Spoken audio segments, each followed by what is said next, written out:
नमस्कार. चहा गरम झाल्यावर वाफेसारखी हवेत विरणारी माणसं आपल्यासोबत नसावीत. माणसं असावीत तर कपासारखी, जी चटका सहन करूनही आपली साथ न सोडणारी. माणसाला जिंकायचं ते केवळ आपुलकीनं, कारण वेळ, पैसा, सत्ता आणि शरीर एखाद्या वेळेस साथ देणार नाही. पण माणुसकी, प्रेमळ स्वभाव आणि आत्मविश्वास कधीही आपल्याला एकटे पडू देणार नाही. बदला घेण्याचा विचार केल्यामुळं द्वेष आणि कलह वाढतो, तर बदल घडविण्याचा विचार केल्यामुळं सद्भावना वाढते आणि माणुसकीचे सुंदर नाते निर्माण होते.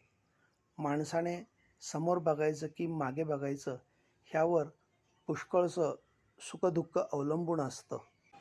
जीवनात आपल्या हातातून सुटून गेलेल्या गोष्टींचा विचार करण्यापेक्षा समोरून आलेल्या गोष्टी स्वीकारत गेलं की आयुष्य सोपं होत जातं. संवाद सांगून जातात ज्ञान किती आहे, ठेच सांगून जाते लक्ष कुठे आहे, डोळे सांगून जातात व्यक्ती कशी आहे आणि स्पर्श सांगून जातात मनात काय आहे. वेळ दाखवून देते जग कसे आहे. संयम आणि माफ करण्याची ताकद मनुष्यामध्ये असली की तो यशस्वी होतोच.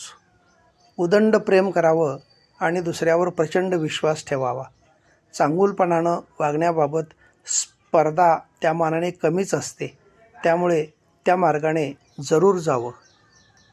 ज्यांना आपण आपलं मानतो त्या माणसावर उदंड प्रेम करावं आणि त्यांच्यावर प्रचंड विश्वास ठेवावा.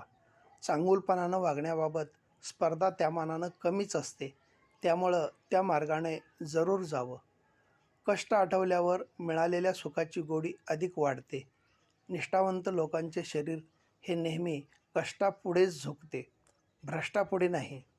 माणसाचे मोठेपण हे त्याच्या वयावर नव्हे तर त्याच्या विचारांवर आणि कर्तृत्वावर अवलंबून असते. धन्यवाद.